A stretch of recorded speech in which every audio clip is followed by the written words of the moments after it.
حضرت امام زین العابدین رضی اللہ تعالی عنہ، آپ نے اپنی ساری زندگی دین سیکھنے میں گزاری ہے، علم حاصل کرنے میں گزاری ہے، علم سیکھنے میں گزاری ہے، قرآن کو سیکھنے میں، حدیث کو سیکھنے میں، علم فن کو سیکھنے میں گزاری ہے۔ اور آپ نے یہ نہیں دیکھا کہ سامنے سکھانے والا کون ہے۔ آپ کے بارے میں یہ بڑی مشہور روایت ہے، حضرت امام زین العابدین نے جو اکثر اوقات علم سیکھا ہے وہ حضرت اسلم رضی اللہ تعالیٰ عنہ سے سیکھا ہے، اور حضرت اسلم جو ہے وہ حضرت عمر فاروق رضی اللہ تعالیٰ عنہ کے آزاد کردہ غلام تھے۔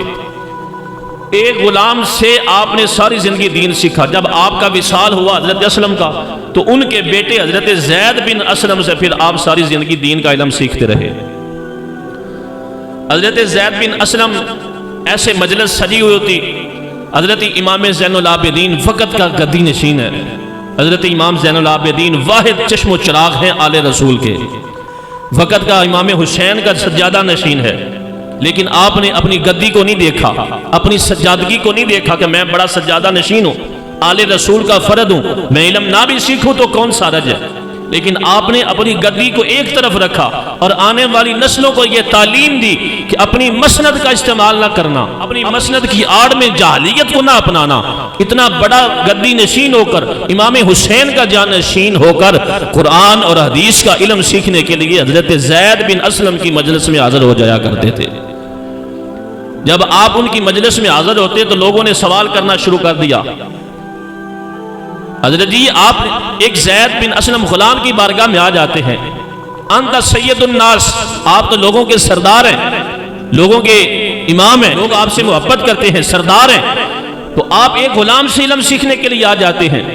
تو آپ نے ایک چھوٹا سا جملہ اور جامع جملہ ارشاد فرمایا۔ آپ نے قیامت تک آنے والے جو بڑے بڑے پیروں کے سجادہ نشین ہیں، گدی نشین ہیں، آگے ان کی نسلیں ہیں، اور جو بڑے بڑے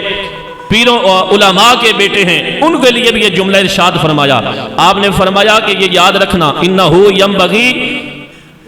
للعلم، آپ نے فرمایا علم کو تلاش کیا جاتا ہے، آپ نے فرمایا علم کو تلاش کیا جاتا ہے، یہ نہیں دیکھا جاتا کہ آگے غلام کا بیٹا ہے، کون بیٹھا ہے، علم کو تلاش کیا جاتا ہے۔ این یتبع حیث ما کان، فرمایا جہاں سے بھی علم مل جائے اس علم کو اپنانے کے لیے سفر کرنا یہ حضور کے صحابہ کی سنت ہے۔ آپ نے فرمایا میں یہ نہ دیکھوں کہ انا سید، میں سردار ہوں اور اس سرداری میں بیٹھ کر میں جہالت میں زندگی گزار دوں۔ آپ نے فرمایا میں گدی نشین ہوں، لوگ مجھ سے فیض حاصل کرنے آئیں گے تو فیض دینے کے لیے علم کا ہونا بھی ضروری ہے، لوگوں کو مسئلہ سمجھانے کے لیے علم کا ہونا ضروری ہے۔ تو آپ نے فرمایا حیث ما کانا، جہاں سے بھی علم ملے اس علم کو حاصل کرنا چاہیے، اور پھر علم کی جستجو کرنی چاہیے، علم کو تلاش کرنا چاہیے۔ انہو ینبغی للعلم، علم کو تلاش کرو۔ اب پانی بندے کو پیاس ہو تو کیا نلکا اس کے پاس چل کر آ جاتا ہے کہ تجھے پیاس لگی ہے تو مجھ سے پانی پی لے؟ جس کو پیاس ہے وہ چل کر نلکے کے پاس جاتا ہے تاکہ میں اپنی پیاس بجھا لوں۔